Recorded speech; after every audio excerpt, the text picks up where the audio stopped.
don't know if you'd be able to hear me. I lost my voice, but I made a thing. I made a doorknob cover. And it's for toddler-proofing doorknobs. You put it on here, and then you tie it.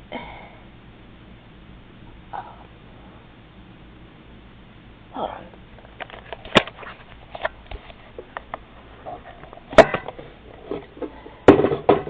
Yeah, okay. Tie it. Drawstring it. And you can't turn the knob.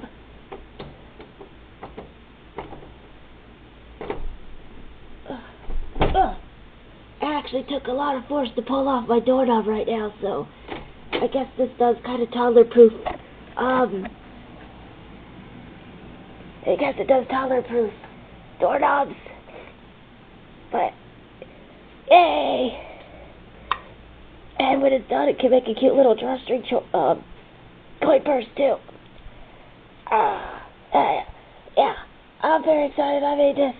And, again, I do hope you can hear me. But I have no voice. So I'll talk to you later. Bye.